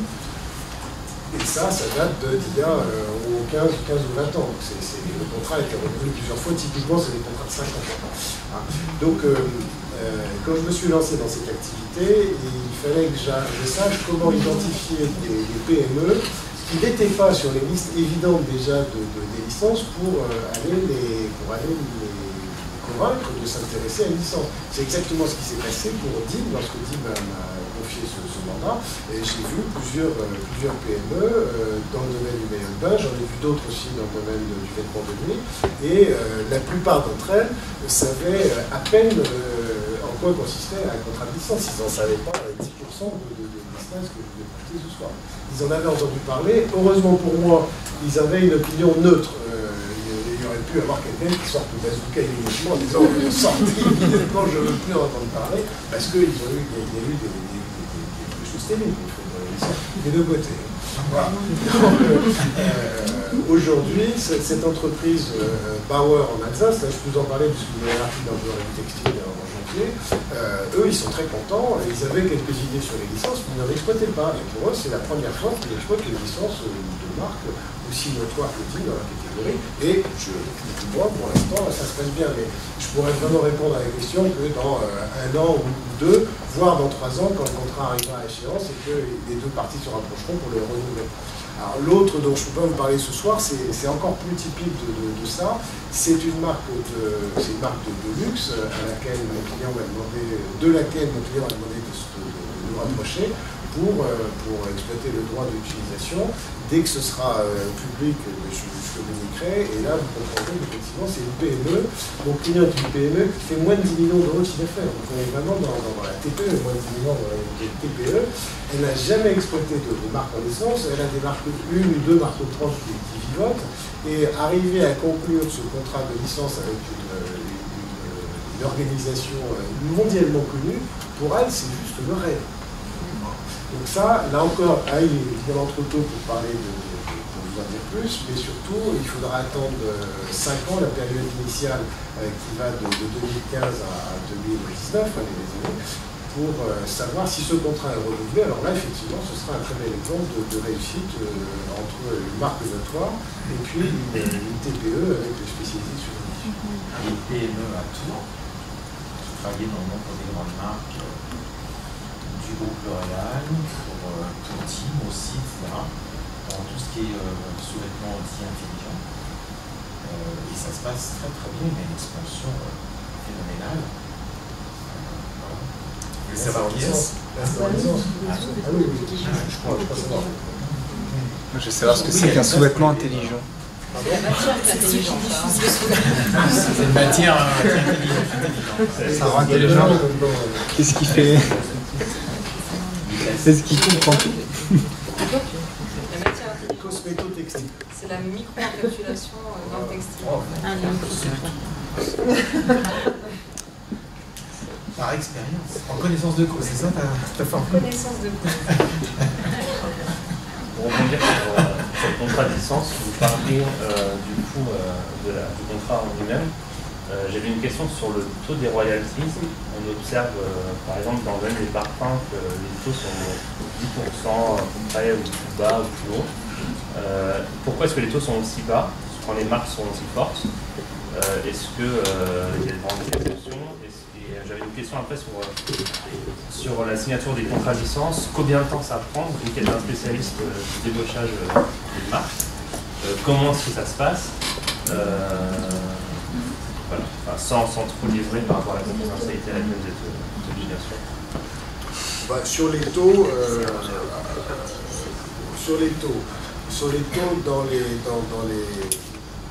dans l'équipement de la personne, Patricia me corrigera, on est, on va dire, sur une fourchette large entre 8 et 12% de royalties. Non, plus, moins. Oui, non, c'est ça. Entre 8 et 12% sur l'équipement de la personne, les accessoires, etc. Sur le parfum, à ma connaissance, on est beaucoup moins. Je pense que c'est 3 à 5. Plus ou moins. Hein. Là, je vais faire de la pub pour Stéphane. Je pense qu'il me semble qu'il y a un endroit dans son bouquin, il donne des taux types par catégorie de produits. Ça peut aller. Alors, si je peux vous dire que des gens comme Disney ou Coca-Cola, par exemple, là, on est à 15. Hein. C'est 13, 14, 15 facilement pour exploiter en papeterie, en t-shirt. On est sur les taux. Alors après ça, sur la durée, comme disait l'adjudant pour le refroidissement du médicament, c'est un certain temps. Hein. Après, c'est vraiment, est-ce que les deux parties ont vraiment envie? Et typiquement, qui est à l'initiative du premier contact, hein? C'est ça. Et voilà, qui est à l'initiative du premier contact? Est-ce que c'est comment on va appeler ça, directeur du département licence, voilà, c'est ce que je faisais chez Cacharel à l'époque. Donc vous êtes intégré à la marque, vous dépendez de la direction générale et de la direction marketing, en général c'est les deux.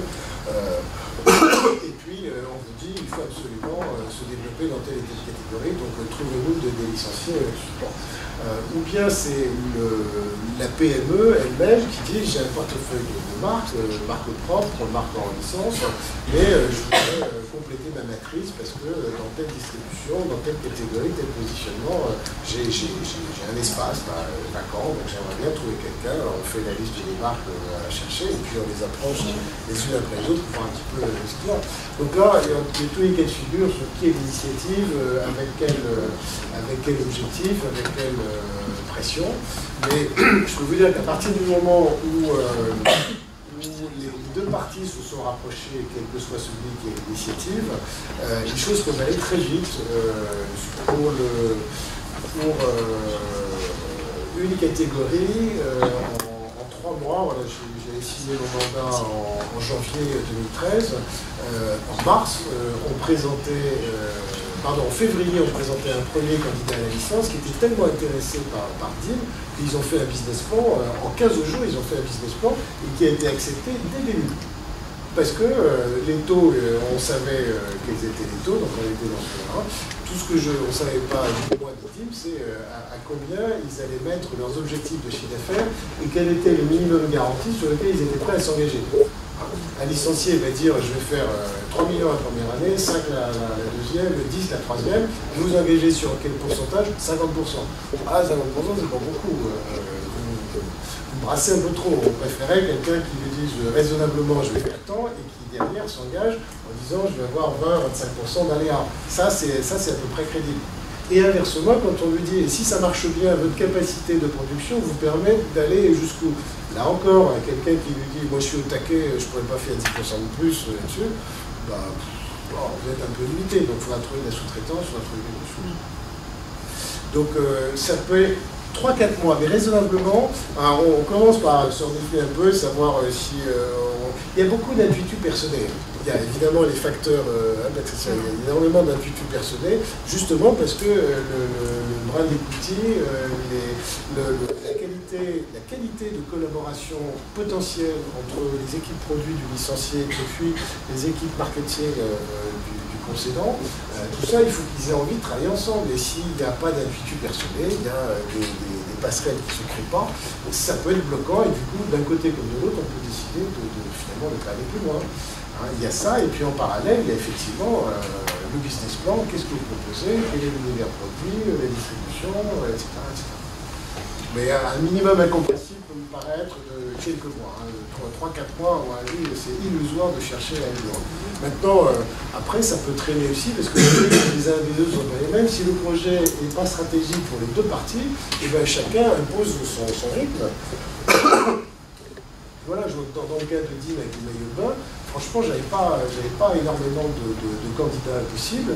Et donc, c'est incroyable, mais c'est Dean qui me relance en disant, mais qu'est-ce qu'il faut, t'es intéressé ou pas? Bah alors, pour qu'ils se prennent, on est quand même Dean, il faudrait qu'ils accélèrent un peu. Donc, il fallait que je les relance, mais comme j'avais qu'une cartouche, je les relançais gentiment. Et ça s'est fait, il y en a eu plus 3 mois.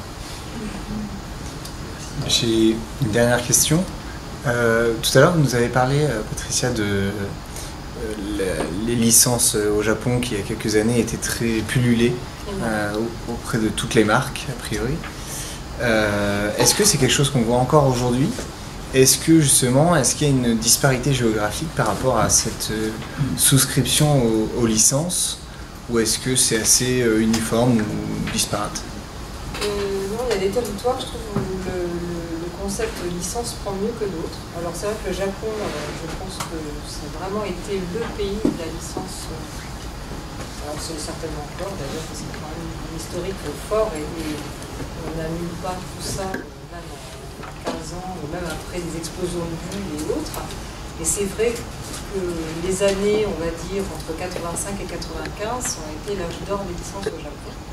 Après, la marque a été largement revue à la baisse. De nombreux groupes qui misaient vraiment sur des marques qui n'avaient même pas de notoriété particulière en France ont signé une marque parce que voilà, c'était une marque française, une marque italienne, qui était parfois même peu connue sur son territoire de développement. Tout ça a évidemment, bien entendu, disparu, définitivement disparu. Il y a quelques marques moyenne gamme qui s'en sont pas mal tirées. Le luxe, après tout dépend de la stratégie des marques de luxe, mais il y a encore des marques de luxe qui se développent très très bien en licence au Japon. Et puis c'est un marché qui a mûri, voilà, qui a aussi su développer ses marques locales et son business licence local. Donc, qui s'est substitué, je trouve, à une grosse part du business licence international sur les marques moyenne gamme. Vous avez des marques japonaises très connues au Japon qui travaillent beaucoup sur le développement de marques de licence, qui sont absolument méconnues ailleurs, qui sont vraiment qui restent sur un développement local. Est-ce que c'est quelque chose qu'on voit ailleurs? Ou j'imagine la Chine peut-être? Est-ce que le modèle a été copié? C'est encore un peu un autre sujet parce que je trouve que le concept de licence en Chine, c'est beaucoup plus difficile à appliquer. Les Chinois préfèrent acheter les marques plutôt que les louer, on va dire, parce que la licence c'est quand même une exploitation sur une durée limitée.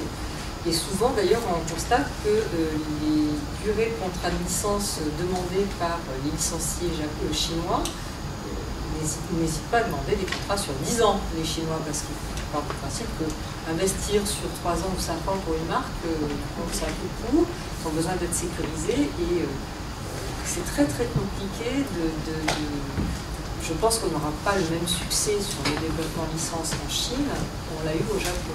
Ça n'est pas du tout la même façon de fonctionner. Après, les territoires où on arrive à développer pas mal la licence, je pense à la Corée du Sud, qui est aussi un territoire. Alors là, c'est en dents de scie, parce que c'est un pays qui est souvent, en termes d'instabilité, en termes de.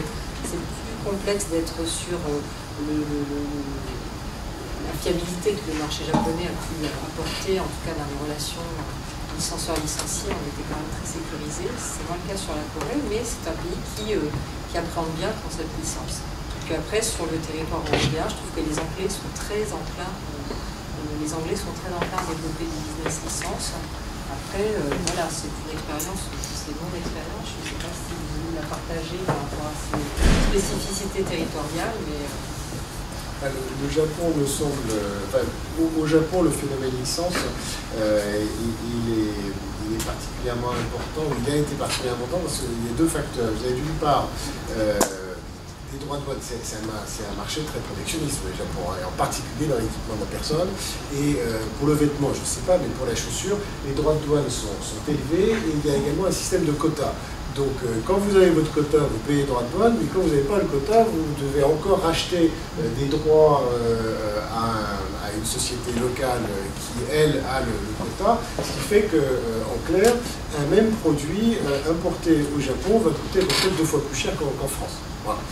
Tout simplement parce que droit de douane, éventuellement quota, et plus circuit de distribution encore plus long au Japon. Donc sous ce phénomène-là, alors qu'il y a un pouvoir d'achat important, une population assez concentrée, eh bien, ça appelait à créer une activité sous licence dès lors qu'il y avait sur place des sociétés qui savaient à peu près, qui correspondaient à peu près aux critères de la licencié. En plus, c'est loin, c'est pas la même culture, c'est difficile de communiquer avec les Japonais à cause des différences linguistiques, culturelles et l'éloignement géographique. Donc tout ça fait que les conditions étaient réunies. Alors, sur la Chine, je sais pas, j'ai l'impression qu'on retrouve aussi protectionnisme, on retrouve quota ou pas quota, mais droits de douane élevés, un circuit de distribution long. On trouve aussi pas mal de gens, la grosse différence, on trouve l'éloignement géographique, culturel et linguistique. Par contre, on a moins de concentration et il y a une population potentielle beaucoup plus importante. Hein. C'est le premier marché du luxe en croissance et potentiellement le premier à plus de 5 ans. Oui. Il y a aussi en Chine le fait que si vous voulez travailler en Chine, il faut vous implanter en Chine et il faut qu'ils aient 51% des capitaux et il faut qu'il y ait un management chinois. Donc, pour le transfert du savoir-faire. Donc c'est vrai que c'est un frein. Avec confidentialité à un moment donné, ça gêne un peu. Au Japon, il n'y avait pas ces critères capitalistiques et de management. Donc c'est vrai que c'était vraiment le vers l'or à ce moment-là. La Chine, c'est vrai qu'il faut avoir envie. Il faut avoir envie, et je ne sais pas si eux ont vraiment envie aussi de développer la licence. Il y a une commission officielle qui c'est de l'ordre d'un ministère c'est un peu leur chambre de commerce, mais c'est dans leur code, c'est extraordinaire. Ils vous accueillent à bras ouverts dès que vous avez l'expertise reconnue, un savoir-faire qui va intéresser leur population, mais le transfert de savoir-faire c'est incontournable et on le voit, même nos plus grandes industries qui se sont implantés localement ont dû accepter le transfert de savoir-faire et de compétences. Justement, pour rebondir sur cette question d'implantation locale en Chine, quasiment obligatoire, à partir du moment où on atteint une certaine taille critique, qu'est-ce qu'il en est de la négociation des licences? Est-ce que c'est quelque chose qui se fait toujours depuis le siège en Chine ou ailleurs, mais à destination de la Chine ou ailleurs, c'est ce que je devrais dire, mais est-ce que la négociation se fait au niveau du siège ou est-ce qu'on peut imaginer que ça se fasse parfois au niveau de filiales implantées à l'étranger? Est-ce qu'il y a un contrôle très important au niveau de la négo de la part du siège? Négociation du contrat de licence? Du contrat de licence, oui. Ah non, c'est vraiment de siège à siège. C'est de siège à siège, c'est des décisions stratégiques dans les deux cas. On parlait sur le plan financier comme sur le plan du capital marque, c'est des décisions stratégiques, donc logiquement c'est les sièges qui s'en occupent. Logiquement, après il y a des délégations. Dans le contrat de licence, dans la négociation du contrat de licence chaussettes entre Doré et Timberland, c'est la filiale locale de Timberland qui était mon interlocuteur, Mais ceci s'expliquait en ce sens où les contrats de licence chaussettes type Norland en Europe, c'était pas tout à fait stratégique. Là, il y avait une délégation. Mais bon, le cas de figure général, c'est dossier la sienne. C'est vrai que c'est un marché qui est tellement gigantesque et qui est tellement spécifique en termes de région du monde, c'est presque un 6e continent. Que ça pourrait mériter effectivement de donner la délégation dans bien des cas à des présidences régionales d'une marque pour faire en sorte que l'assortiment se corresponde encore mieux que la moyenne par rapport à ce marché qui, encore une fois, en termes de potentiel, de taille, etc., le justifie. Mais encore une fois, Hermès a très bien compris le problème. C'est en cher.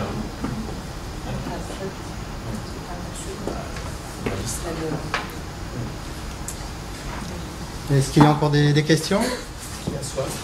On va peut-être conclure. Alors, je voudrais remercier les 3 intervenants, très grande qualité ce soir.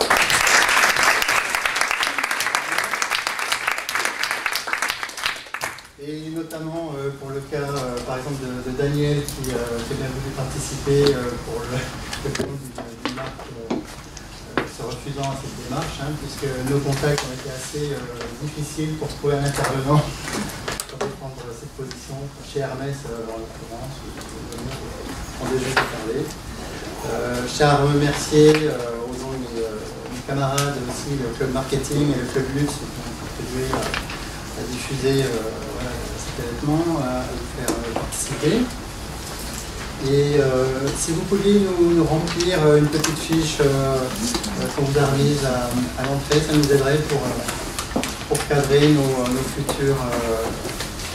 futures interventions, futures conférences.